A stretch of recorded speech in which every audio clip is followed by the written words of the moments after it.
Well, hey guys, welcome back to another video. Now you're seeing me again with the setup, and the camera's pointing on the table, so you know what this means. I got a new banknote, and this banknote is from Poland, and this is my first ever Polish banknote, and I haven't really gotten any currency from Poland yet before this, so this is my very first one. So this is a 50 Polish Zloty. That L right there with the slash is actually pronounced as a W, so it's a Zloty or something. I don't know. If there's any Polish people watching this, please correct me, and I might butcher some of the names in here. This banknote cost me 229 pesos, but the actual rate of this banknote is 840, so I got a really big bargain. The portrait on the front features Casimir III the Great. He reigned as the King of Poland from 1333 to 1370. He also later became King of Ruthenia in 1340, retaining the title throughout the Galicia-Volhynia Wars. He was the last Polish king from the Piast dynasty. The back features a white eagle from the royal seal of Casimir III the Great, and the regalia of Poland, a scepter, and a globus cruciger, which is this one.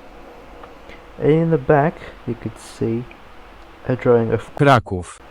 From a medieval book. Now, Kraków. if you don't know, a city in Poland, obviously.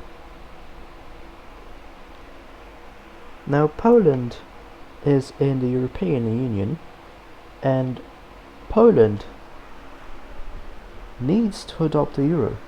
They are required to do so when they join the European Union, but as far as I know, they're not really doing anything to meet their requirements. The requirements don't have a limit, so they could just literally not do it for years and they still wouldn't get the euro. Like, Sweden is currently doing that.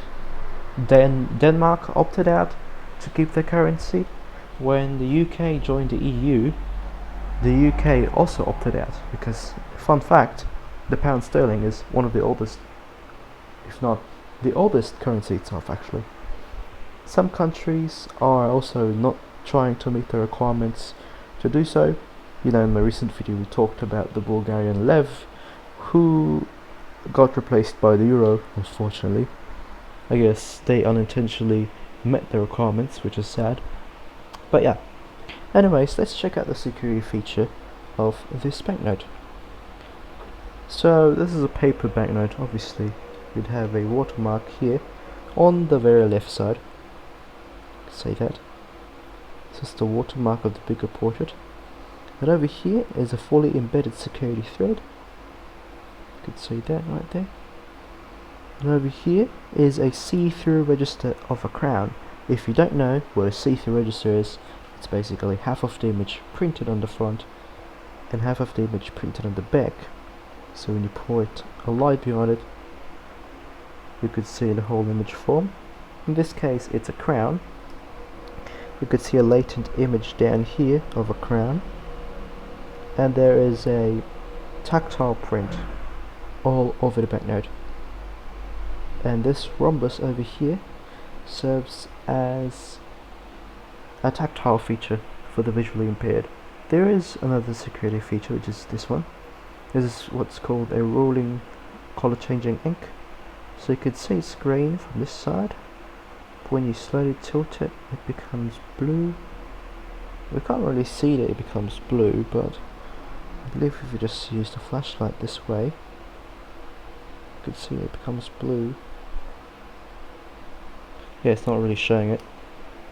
Now the UV feature of this banknote is this one. Just the UV feature there. It's 50 and then the sign for Zloty.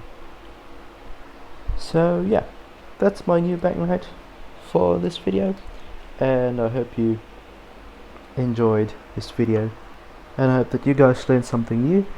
And to any Polish people watching this, Dziękuję and goodbye.